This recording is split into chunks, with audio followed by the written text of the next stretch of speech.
topic is shapes of d orbitals.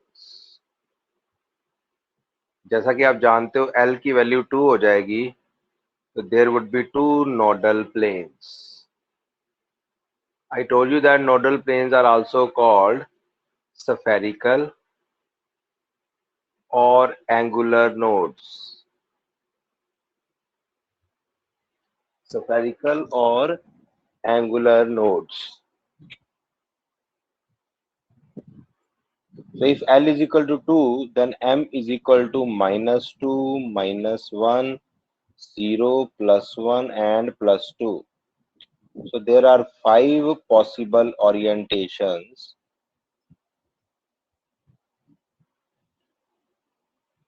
Therefore, D subshell has 5 D subshell has 5 d orbitals.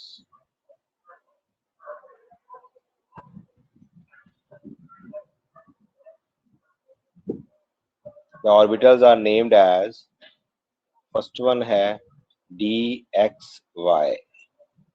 So if this is the x-axis, this is the y-axis, say this is x, this is y, then the orbital's lobe would be in this direction.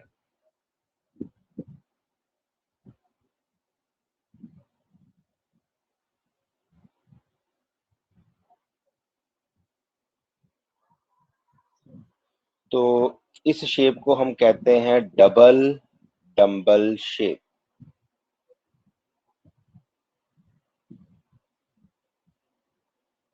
जब x y होगा तो lobes are in between the axis. कल मैंने आपको बताया था last time कि हम पॉजिटिव और नेगेटिव साइन दे देते हैं ऑर्बिटल्स की लोब्स को, पर वो पॉजिटिव और नेगेटिव का मतलब चार्ज नहीं होता.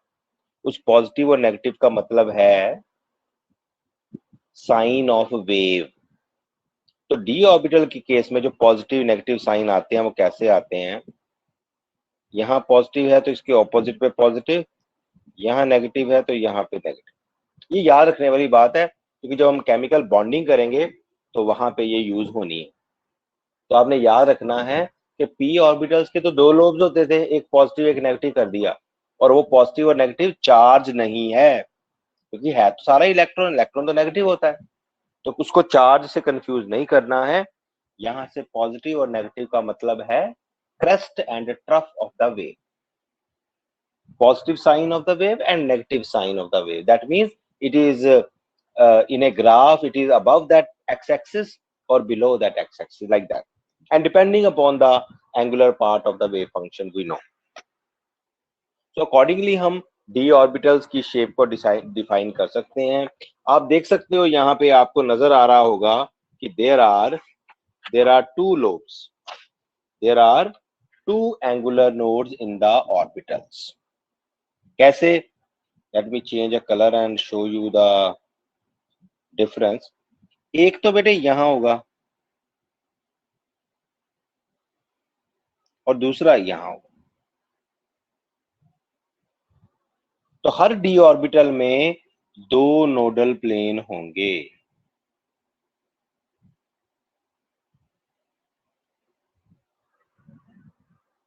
तो पहला ऑर्बिटल है dxy, दूसरा है ऑफ कोर्स dyz.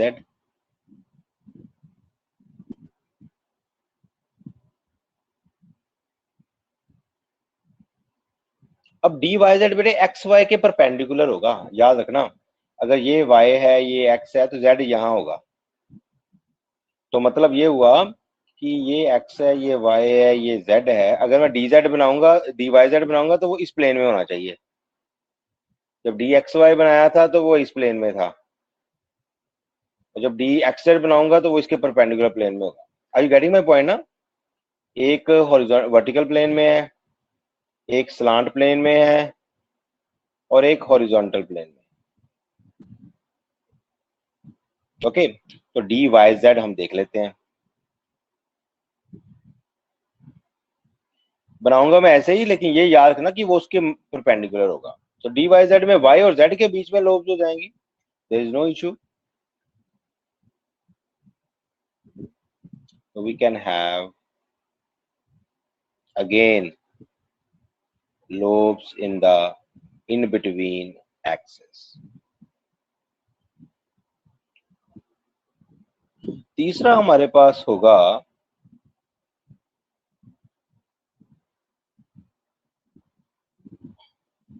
वो होगा d x Z. Of course that will be perpendicular to the dy z and dxy। तो उसके लिए जो शेप्स होंगी वो अगेन लिखेंगे तो वैसे ही, मतलब अगर ये z है, ये x है, तो हमारी लोब्स की जो शेप है वो इस तरह से।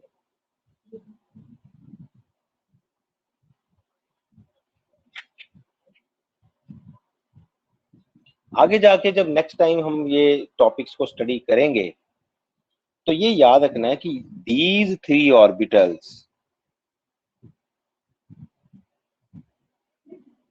हैव इक्विवेलेंट शेप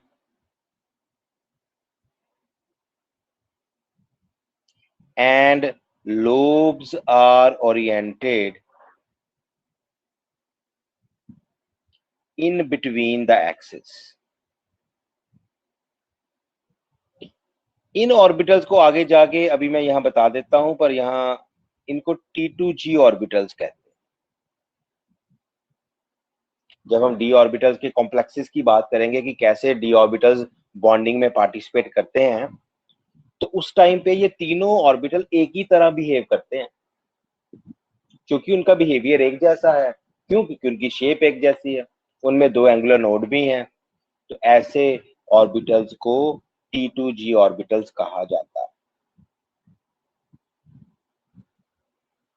फिर आ जाते हैं दो ऑर्बिटल जिनकी लोब्स अलोंग द एक्सिस होगी, d x square minus Y square. ये चौथा ऑर्बिटल है,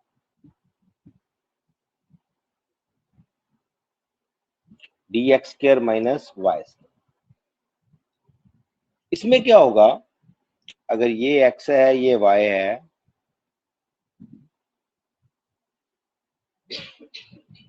तो जो लोब्स हैं they are along the axis.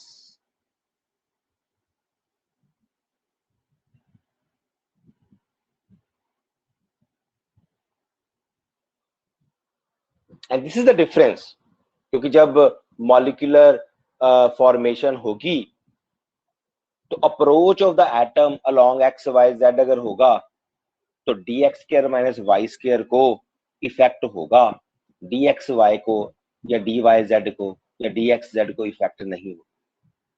So that's why this forms a separate type of orbital। तो हम कह सकते हैं कि ये वाला जो ऑर्बिटल है इसकी orientation is along the axis. तो D x square minus Y square इसको कहा जाता है। अगर हम बात करें लास्ट डी ऑर्बिटल की, जिसको डी जेड स्क्र के नाम से जानते हैं, इस ऑर्बिटल्स का नाम है orbital with shape of baby soother. छोटे बच्चों को चुप कराने के लिए जो सूदर दिया जाता है उस तरह की शेप इसकी होती है।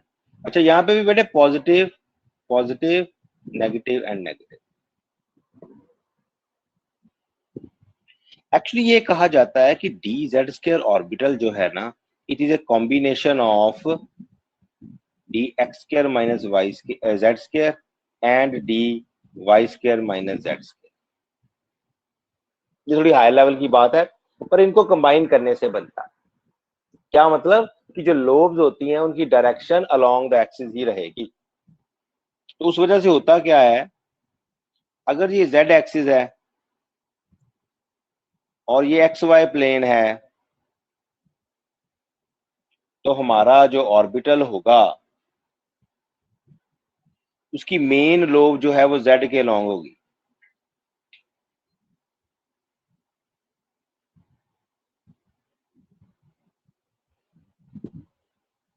और उसकी जो बाकी सेकेंडरी लोब होगी उसका जो एक्स वाई प्लेन पे एक रिंग बन जाएगा।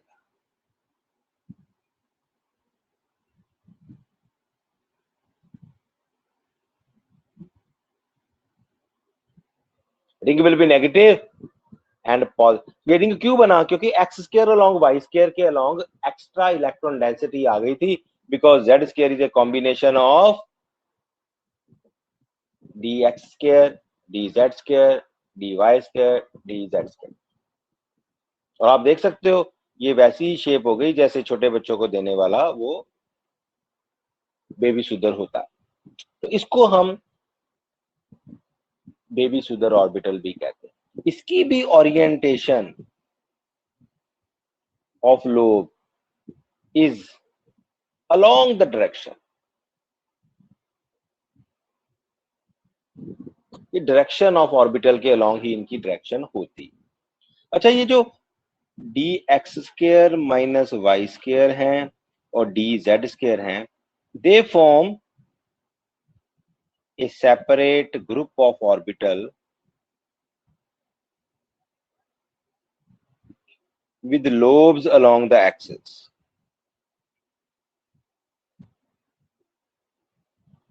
और इनको हम क्या कह देते हैं? ईजी ऑर्बिटल्स कह देते हैं। ये T2G और ईजी अभी इस चैप्टर में आपके लिए इंपॉर्टेंट नहीं है, पर आगे जाके हमारे काम आएगा। और कारण इन नाम का क्या कैसे दिया गया ये भी हम आपको बाद में बताएंगे, लेकिन अभी इतना याद रख लो कि वो जो पहले 3 ऑर्बिटल किए थे उनकी लोब्स अलोंग द डायरेक्शन है, उनकी लोब अलोंग द डायरेक्शन है, और जो बाकी 2 ऑर्बिटल है उनकी lobes in between the axis है। 2 की अलोंग डायरेक्शन है और 3 वाले जो हैं उनकी इन बिटवीन द एक्सिस है। And that's why their bonding behavior, their electron distribution, their you can say angular momentum, that will be different, and that makes d orbital a very very unique orbital, because orientations of the orbital at the time of bonding are very very important. s तो spherical था, उसको कोई फर्क नहीं पड़ता, कहीं से मर्जी कोई भी आ जाए। p ऑर्बिटल था तो सही, लेकिन उसके तीनों लोब्स अलोंग द एक्सिस थे, या x के लॉन्ग या y के लॉन्ग या z के लॉन्ग, जिधर से मर्जी एटम आ जाए बॉन्डिंग हो जाएगी। लेकिन यहाँ पे एटम की orientation during the bonding that will be different, because 3 orbital ऐसे हैं जो कहेंगे यार अगर बॉन्डिंग करनी है तो इन बिटवीन द एक्सिस आओ, और 2 ऐसे हैं वो कहेंगे मेरे से बॉन्डिंग करनी है तो अलोंग द एक्सिस आओ, and that give rise to different shapes of the orbital, shapes of the molecule, and that is how beautifully we can explain the symmetry or shape of the orbitals. Clear हो रही है बात?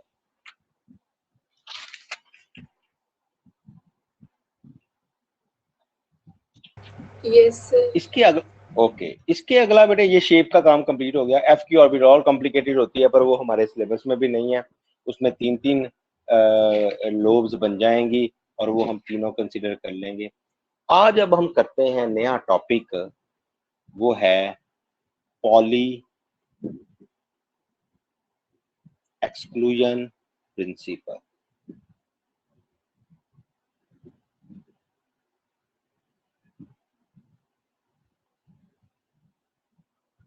ये poly exclusion principle हमें क्या कहता है? हमें पता है अब हर इलेक्ट्रॉन के लिए 4 क्वांटम नंबर हैं। कौन कौन से? N, L, M and S। मान लो मेरे पास 2 इलेक्ट्रॉन है, इलेक्ट्रॉन 1 एंड इलेक्ट्रॉन 2 किसी एटम में। मान लो वो 4th शेल में है, मान लो वो s ऑर्बिटल में है, s सबशेल में है, s ऑर्बिटल में है। तो अब इसका मतलब उनका शेल भी सेम हो गया, ऑर्बिटल भी सबशेल भी सेम हो गया, ऑर्बिटल भी सेम हो गया, तो उनका जो स्पिन है वो क्या होना पड़ेगा? ऑपोजिट होना पड़ेगा। क्योंकि नहीं तो अगर एक ऑर्बिटल में जब आ जाएंगे वो तो रिपेल करना शुरू कर देंगे। तो पॉली ने ये कहा कि there is a rule of exclusion. Exclusion का मतलब होता है कि कोई और उसका दूसरा ऑप्शन है ही नहीं। और वो रूल क्या है, डेफिनेशन लिख सकते हैं। It states that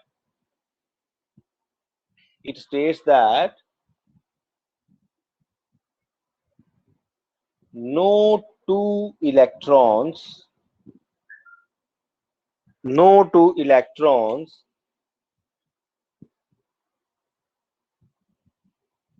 in an atom can have same value of all the four quantum numbers। किसी भी एटम के कोई भी दो इलेक्ट्रॉन पकड़ लो, उनके चारों के चारों क्वांटम नंबर कभी सेम नहीं होंगे। cannot have same value of all the four quantum number।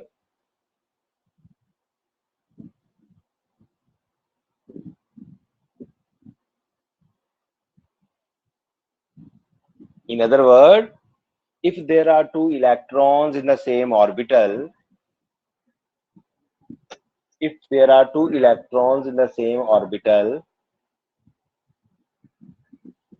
the first three quantum number are same। the first three quantum numbers bracket में लिख लो n, l and m। first three quantum numbers are same,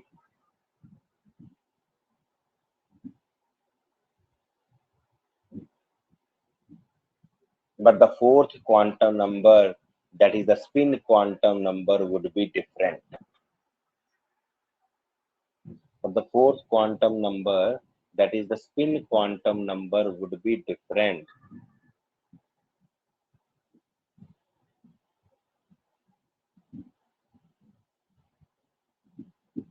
So we can define Pauli exclusion principle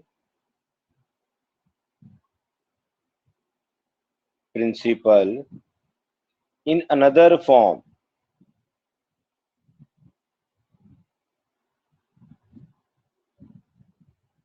जो कि बहुत ज्यादा common है। an orbital can have a maximum of two electrons that must be of opposite spin।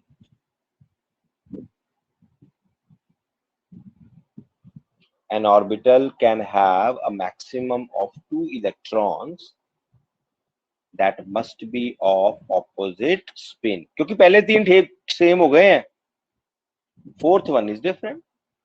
इसका मतलब अगर आप एक ऑर्बिटल को एक बॉक्स की फॉर्म में रिप्रेजेंट करोगे, तो अगर आप ऐसे लिख रहे हो दैट इज रॉन्ग। हमें ये लिखना पड़ेगा कि एक ऑर्बिटल में दो इलेक्ट्रॉन होंगे तो उनकी स्पिन ऑपोजिट होगी। ये मैटर नहीं करता कि आपने पहले की डाउन लिखी है, दूसरे की अप लिखी है, पर दोनों इलेक्ट्रॉन्स की स्पिन जो है वो ऑपोजिट होगी। कहने का मतलब ये है कि एक होटल में पहुंचे थे, फोर्थ फ्लोर में पहुंचे थे, डीलक्स रूम में पहुंचे थे, वहां पे ट्विन्स बैठे थे, और उन ट्विन्स में फर्क क्या है, उन्होंने कपड़े अलग अलग पहने। और वो कैसे, एक की स्पिन प्लस हाफ है और दूसरे की minus. I hope it is clear.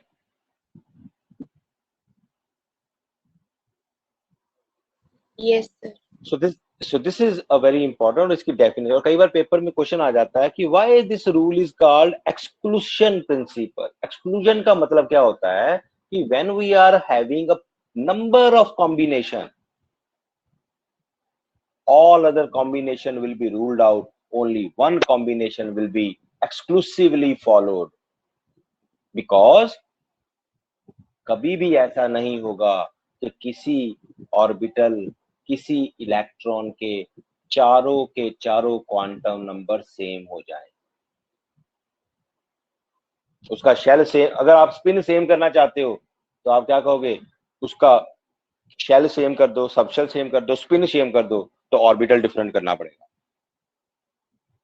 और अगर उसका ऑर्बिटल भी सेम करोगे तो स्पिन ऑपोजिट हो जाए। तो इसलिए हमें ये बात हमेशा याद रखनी है, और ये मतलब मल्टीपल में which of the following quantum number set is acceptable अगर हमें आ जाए तो हम ये याद रखेंगे कि जब भी दो इलेक्ट्रॉन के क्वांटम नंबर की बात होगी, चार में से तीन क्वांटम नंबर तो सेम हो सकते हैं, चौथा हमेशा डिफरेंट होगा। इस रूल को रूल ऑफ एक्सक्लूजन और rule of poly exclusion principle कहते हैं। तो एक ऑर्बिटल में मैक्सिमम दो इलेक्ट्रॉन आएंगे और उनकी स्पिन क्या होगी, ऑपोजिट होगी।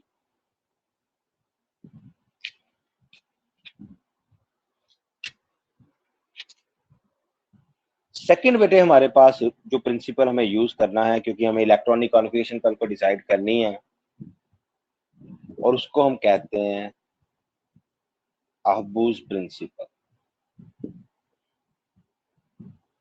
अहबू प्रिंसिपल। आप कहोगे पॉलीज में आपने पॉलीज एक्सक्लूजन प्रिंसिपल कह दिया था, अहबू में देखो मैंने अपॉस्ट्रोफी एस डाला लेकिन मैंने रिमूव कर दिया, क्योंकि अहबू किसी का नाम नहीं है। अहबू एक ग्रीक वर्ड है बेटे, और इस ग्रीक वर्ड का मतलब होता है बिल्डिंग अप। तो जो कोई वर्ड होता है उसके साथ अपॉस्ट्रोफी एस नहीं लग सकता, अपॉस्ट्रोफी एस तो किसी नाउन के साथ ही लगेगा। लॉयंस डेन, लॉयन का घर, मतलब किसी चीज को रेफर करना है हमें, तो वो, तो यहाँ पे अहबू प्रिंसिपल पे बिल्डिंग अप का मतलब क्या है कि हमारे एलिमेंट में हमें इलेक्ट्रॉन को फिल करना है, और कितने इलेक्ट्रॉन उसके पास हैं वो उसका एटॉमिक नंबर डिसाइड करेगा। और उन इलेक्ट्रॉन्स को कैसे फिल करना है, एक ऑर्बिटल में तो दो ही आ सकते हैं, पर क्वांटम ने ये बता दिया हुआ है कि एस ऑर्बिटल में एक ही, और एस सबशेल में एक ही ऑर्बिटल होता है, पी सबशेल में तीन ऑर्बिटल होते हैं, डी में 5 होते हैं, एफ में 7 होते हैं। अब उन इलेक्ट्रॉनों को कैसे फिल करना है, ये बात पॉली ने कंफर्म कर दी है कि एक ऑर्बिटल में दो से ज्यादा नहीं आने।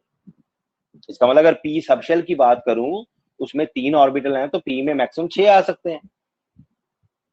डी की बात करूं तो डी में 5 ऑर्बिटल हैं तो मैक्सिमम 10 आ सकते हैं। एफ ऑर्बिटल की बात करूं तो एफ में 7 ऑर्बिटल हैं तो मैक्सिमम 14 आ सकते हैं। लेकिन उनको फिल कैसे करना, एस को पहले भरना है, 1s को भरना है, 2s को, 3s को, 4s को, कैसे, क्या रूल फॉलो करना है, तो उसके लिए जो एनर्जी का कंसिडरेशन लिया गया उसको अब हम अहबू प्रिंसिपल कहते हैं। तो अहबू प्रिंसिपल क्या स्टेट करता है, लिख लीजिए, it states that during the it states that during the filling of electrons in various orbitals of an atom,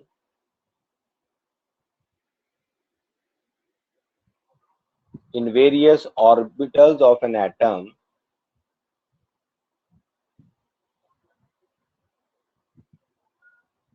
the orbital with lower energy is filled first, orbital with lower energy is filled first,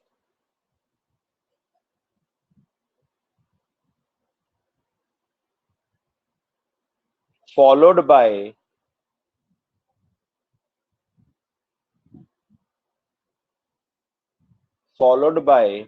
the orbitals with higher energy.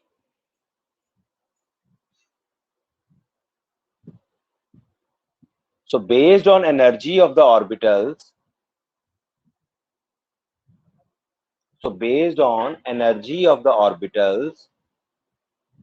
an order of energy or an order of filling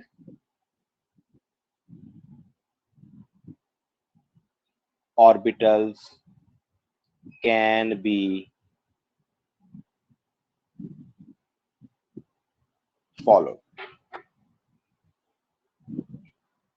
जिसकी energy कम है उसको पहले fill करना है। यहां एक बात याद रखना, in case of hydrogen atom, orbitals of a shell have equal energy. तो वैसे ही हाइड्रोजन के पास इलेक्ट्रॉन ही एक है, उसमें झगड़ा भी कोई नहीं है ना। मतलब ये हुआ कि अगर ये उसका 1s है, ये 2s है, तो 2p की एनर्जी इक्वल ही होगी। ये एनर्जी का ऑर्डर है। ये 3s है, ये 3p हो गया, ये 3d हो गया। मतलब अपने अपने शेल में उनकी एनर्जी सेम होगी।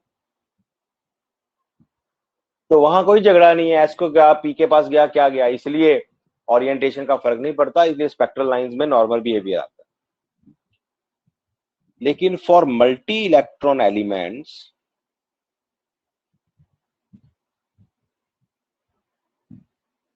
the energy of various subshells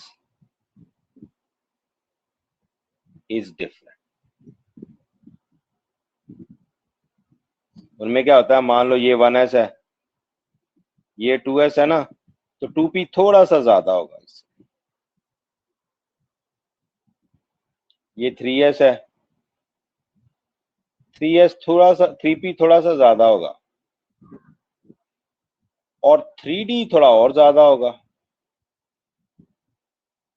और 4s जो है वो 3d से कम हो जाएगा, और 4p जो है वो 3d से ज्यादा हो जाएगा। मतलब energy becomes different, and that's why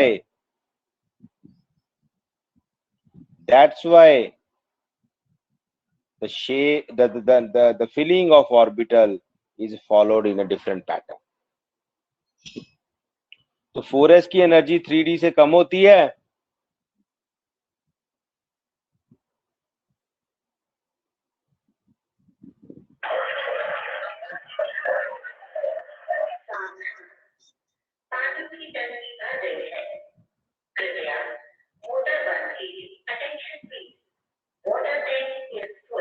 तो इस तरह हम किसी भी ऑर्बिटल की डिस्ट्रीब्यूशन की बात कर सकते हैं। इस एनर्जी ऑर्डर को एनर्जी लेवल डायग्राम कहा जाता है।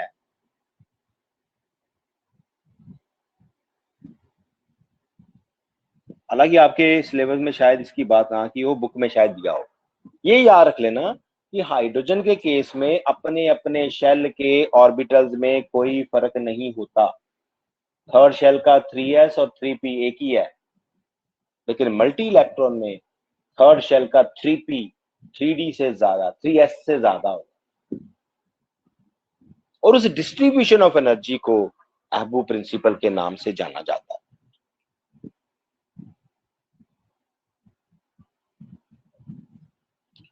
So order of energy for various orbitals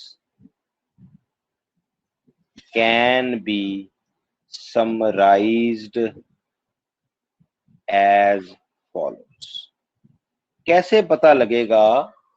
तो उसके लिए हमने एक तरीका बनाया याद करने का।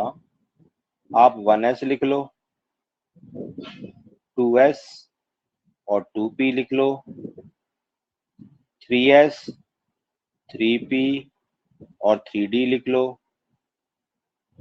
4s, 4p, 4d और 4f लिख लो, 5s, 5p, 5d और 5f लिख लो, 6s, 6p, 6d लिख लो, 7s, 7p लिख लो। होंगे इससे ज्यादा, लेकिन अभी तक जितने एलिमेंट डिस्कवर हुए हैं मैं उनकी बात कर रहा हूँ। 8s, 6d में तो 6f के बाद 6g भी आ जाएगा, 5g भी आ जाएगा, लेकिन अभी तक जो हमारे एलिमेंट डिस्कवर हुए हैं उनमें यही ऑर्बिटल फिल होते हैं। तो अगर आपने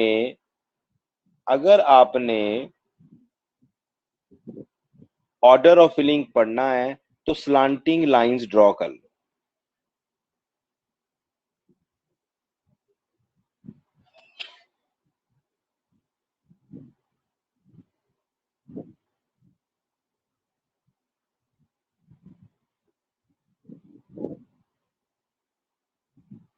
आप स्लांटिंग लाइंस ड्रॉ कर लो बच्चों,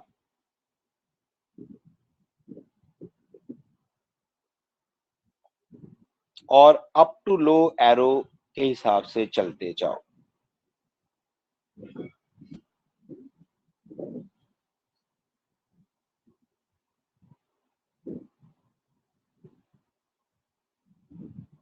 इस ऑर्डर को फॉलो करना है हमने।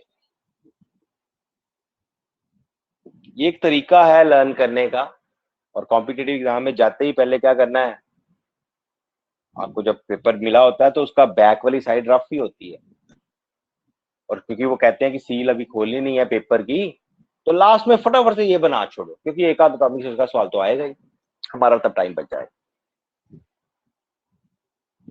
क्या मतलब, सबसे पहले 1s को भरेंगे, फिर 2s को, 2p को, 3s को, 3p को, 4s को, 3d, 4p, 5s, 4d, 5p, 6s, 4f, 5d, 6p, and that can be regarded as the order of energy। तो सबसे कम एनर्जी 1s की, फिर 2s की, फिर 2p की, फिर 3s की, फिर 3p की, फिर 4s की, फिर 3d की। ये एक चेंज है। फिर 4p की, फिर 5s की, फिर 4d की, फिर 5p की, फिर 6s की, फिर 4f की, फिर 5d की, फिर 6p की, फिर 7s की, फिर 5f की, फिर 6d की, फिर 7p की, और फिर 8s की। This is the order of energy. तो एबू ने क्लियरली कह दिया कि जिसकी एनर्जी कम होगी उसको पहले फिल करना है, और जिसकी एनर्जी ज्यादा होगी उसको बाद में फिल करना। जब ये एनर्जी के ऑर्डर की एक्सपेरिमेंटल वैल्यू को रिलेट किया गया तो बड़ा ह्यू एंड क्या ही मचा है। हमें पता कैसे लगा इसकी एनर्जी कम है, इसकी ज्यादा है, इसकी। तो एक बंदा था, ज्यादा दो बंदे थे, जिन्होंने रूल दिया, this order of energy is derived from quantum numbers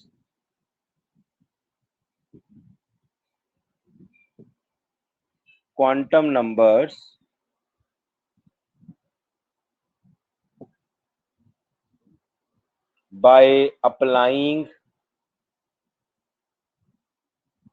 Bohr-Bury rule, by applying a rule called Bohr-Bury rule। अबू प्रिंसिपल ने कह दिया था ये ऑर्डर फॉलो करो,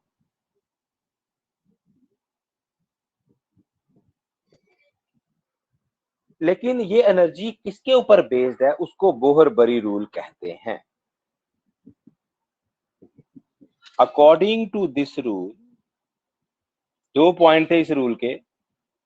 number 1, N orbital with lower n+l value has lower energy.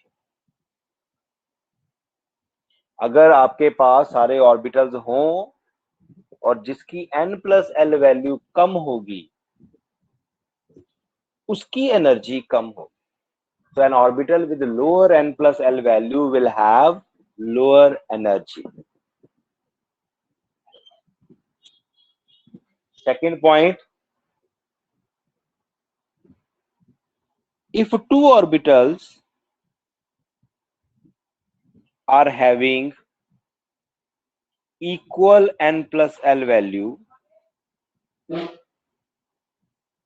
then orbital with lower n value has lower energy।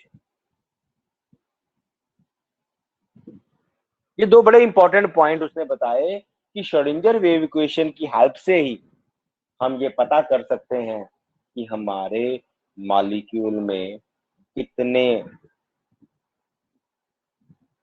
Orbital तो हैं, पता लग ही जाएगा। कितनी एनर्जी है ऑर्बिटल, कौन सा लो एनर्जी वाला है, कैसे हम ऑर्डर ये डिसाइड करते हैं। And that can be decided on the basis of n plus L value. अगर n प्लस एल वैल्यू कम है तो एनर्जी कम है, और अगर दो जनों की n plus L value same आ गई है तो जिसकी n वैल्यू कम होगी उसकी एनर्जी लो। तो हमारे पास जितने भी ऑर्बिटल हैं हम उनके n और l वैल्यू को कंपेयर कर सकते हैं। जैसे 1s ऑर्बिटल है, 2s ऑर्बिटल है, 2p ऑर्बिटल होता है, 3s होता है, 3p 3d होता है, 4s होता है, 4p 4d एंड 4f होता है, 5s होता है, 5p 5d एंड 5f होता है, 6s होता है, 6p और 6d होता है, 7s होता है, 7p होता है, और लास्ट में 8s होता है। यही ऑर्बिटल अभी तक डिस्कवर हुए हैं। तो इनके प्रिंसिपल क्वांटम नंबर की वैल्यू हम कैसे लिखते हैं? किसी भी ऑर्बिटल का प्रिंसिपल क्वांटम नंबर कैसे पता लगता है? जो उसका नंबर होता है वही उसका प्रिंसिपल क्वांटम नंबर। तो 1 2 2 3 3 3 4 4 4 4 5 5 5 5 6 6 6 7 7 एंड 8।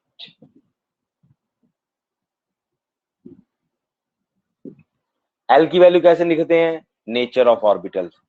एस के लिए 0, ये ना कलर नहीं अच्छा,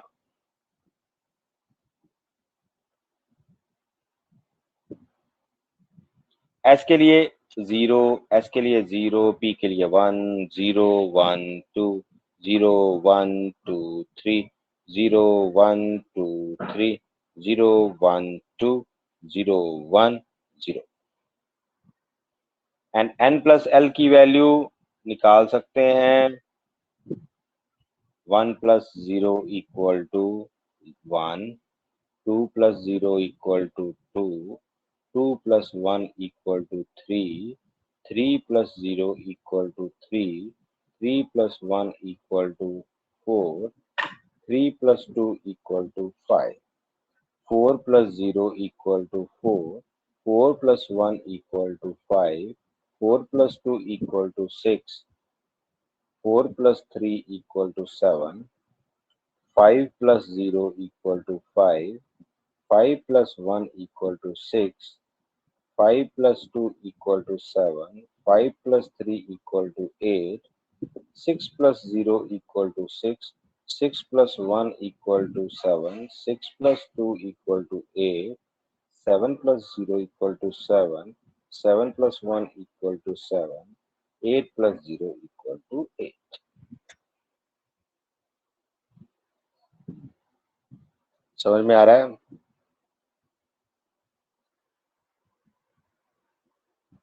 आप देख सकते हो।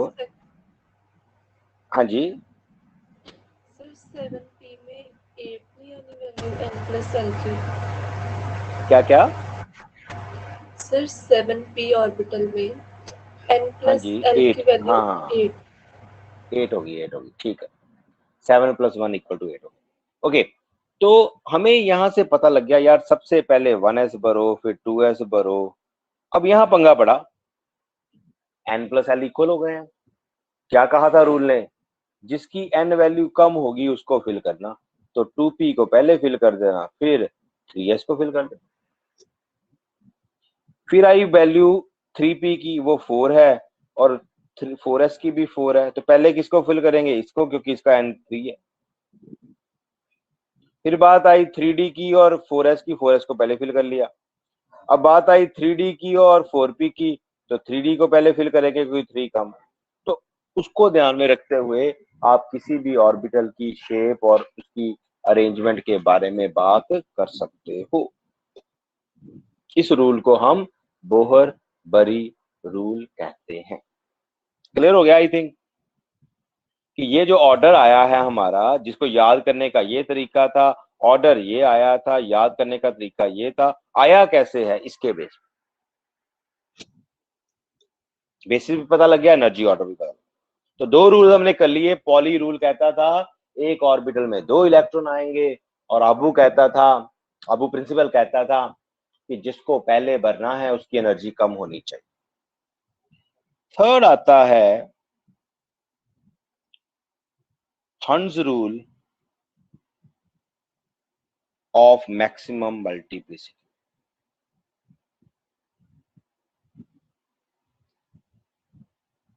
आपको याद होगा मैंने आपको डीजेनरेट ऑर्बिटल्स की बात की थी, और डीजेनरेट ऑर्बिटल्स क्या थे? Orbitals of same subshell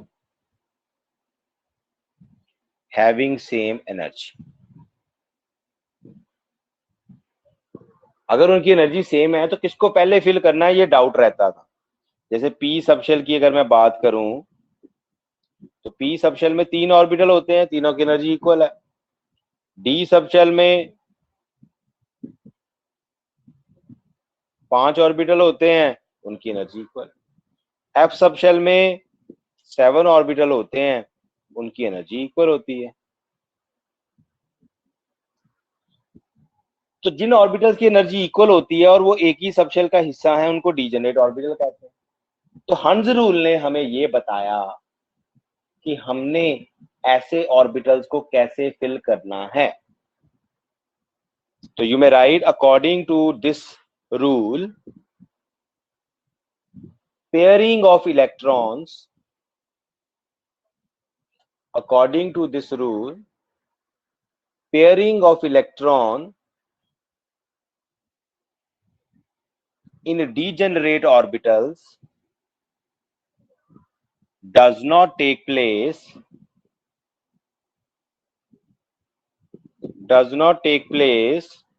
unless each orbital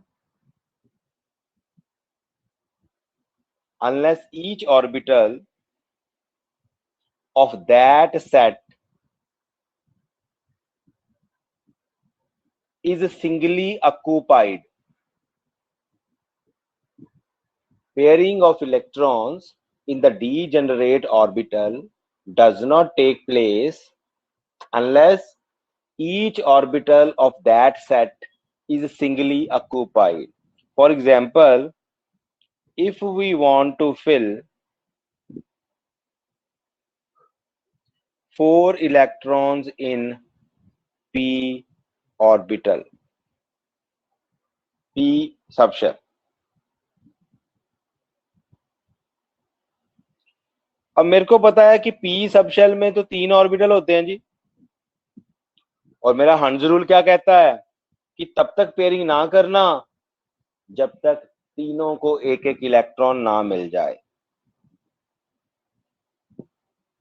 मतलब अगर आप 1 2 3 4 ऐसे फिल करते हो तो ये टोटली रॉन्ग है।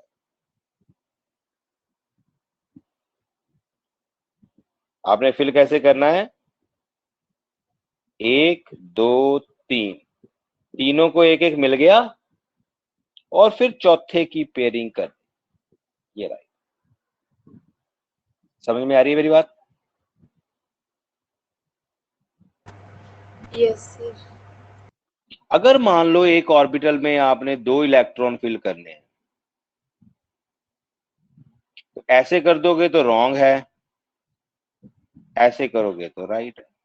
अच्छा, इसको ऐसे लिखने की बजाय ऐसे भी लिख देते तब भी राइट था, ऐसे लिख देते तब भी राइट था, लेकिन हम प्रेफरेबली यही फॉलो करते हैं एक सिमेट्री शो करने के लिए कि पहले ऑर्बिटल, जब हम हायर क्लासेस में जाते हैं तो इन कॉम्बिनेशन के वेरिएशन को भी हम स्टडी करते हैं, और वहां पे हम देखते हैं कि how the magnetic, electric and other effects में change the orientation and lead to development of so many properties of that.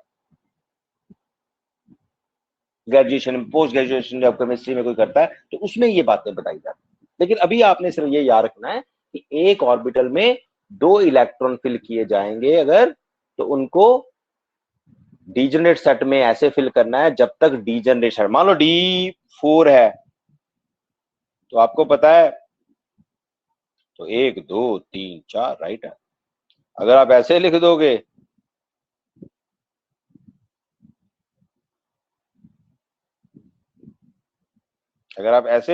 तो वो रॉन्ग है। तो इन 3 प्रिंसिपल्स को हमने बिठाना है, और 3 प्रिंसिपल्स क्या क्या हैं? पॉली, एफबू और हंड। ये कहता है एक ऑर्बिटल में दो, ये कहता है एनर्जी ऑर्डर को फॉलो करो, और ये कहता है पेयरिंग का ध्यान रखो। इन 3 बातों को ध्यान रख के हम किसी भी एलिमेंट की इलेक्ट्रॉनिक कॉन्फ़िगरेशन लिख देते हैं। तो अगला टॉपिक है, मैं थोड़ी सी लिखूंगा, बाकी आपने 30 तक कंप्लीट करके रखनी है। इलेक्ट्रॉनिक कॉन्फ़िगरेशन ऑफ एटम्स, क्योंकि कल हम कुछ एक्सेप्शनल बातें फिर करेंगे। फर्स्ट 30 एलिमेंट्स, ये याद होने चाहिए element. Hydrogen, helium, lithium, beryllium, boron, carbon, nitrogen, oxygen, fluorine, neon, sodium, magnesium, aluminium, उसके बाद सिलिकॉन, फिर आ जाएगा फास्फोरस, फिर आ जाएगा सल्फर, देन आ जाएगा क्लोरीन, देन आ जाएगा आर्गोन, यहाँ तक 18 हो गए। फिर पोटाशियम 19, कैल्शियम 20, उसके बाद scandium, titanium, vanadium, chromium, manganese, iron, cobalt, निकल, कॉपर, जिंक। ये 30 एलिमेंट है, ऐसे ही याद होने चाहिए, इसको ऐसे ही रट्टा लगा रहे हैं। तो सबसे पहला एलिमेंट है मेरे पास हाइड्रोजन। एटॉमिक नंबर क्या होता है? 1। तो अबू ने कहा था पहला इलेक्ट्रॉन किस में फिल करना है? 1s में, तो 1s 1 हो जाएगा। अगर ऑर्बिटल की शेप में बनाना है तो ये 1s ऑर्बिटल है, ये 1 इलेक्ट्रॉन हो गया। दूसरा एलिमेंट है मेरे पास हीलियम। एटॉमिक नंबर कितना होता है? 2, तो 1s2 हो जाएगी। ऑर्बिटल की शेप में लिखना है तो पॉली ने कहा था पेयरिंग का ध्यान रखना। तीसरा लिथियम का 3 होता है, क्या हो जाएगी अरेंजमेंट? 1s2 2s1, 1s के बाद 2s की बारी आती है, ये अबू ने बताया। तो 1s में 2 हैं, 2s में 1 है। बेरिलियम में 4 होता है, तो 1s2 2s2, 1s में 2 2s में 2।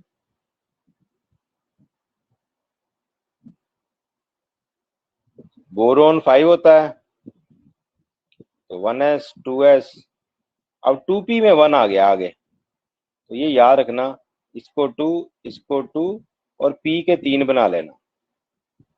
3 इकट्ठे बना लेंगे तो याद रहेगा, हंड्स रूल भी फॉलो करना है, क्योंकि अब ये डीजनरेट सेट आ गया। Carbon 6, 1s2 2s2 2p2।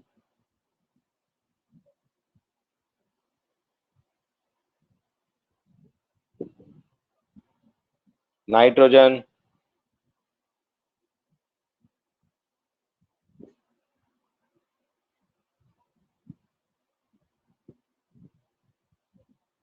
Oxygen,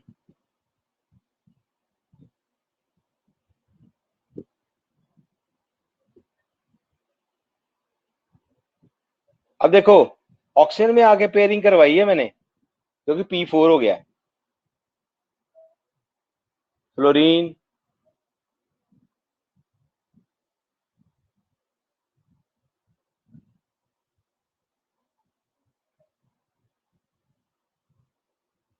और नियॉन।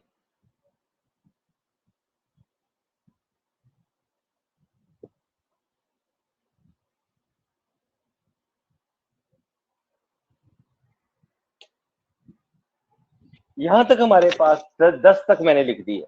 अब 11वें के लिए 3s आ जाएगा, 12वें के लिए 3s में ही रहेगा, 13th जो होगा 3p हो जाएगा, 18 तक 3p चलेगा, 19 में 4s आ जाएगा, 20 में 4s आ जाएगा, 21 में अब 3d आ जाएगा, क्योंकि 4s के बाद 3d की बारी आती है, हमने पता पड़ा है।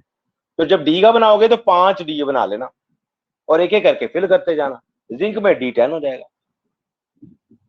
क्लियर होगी ये बात?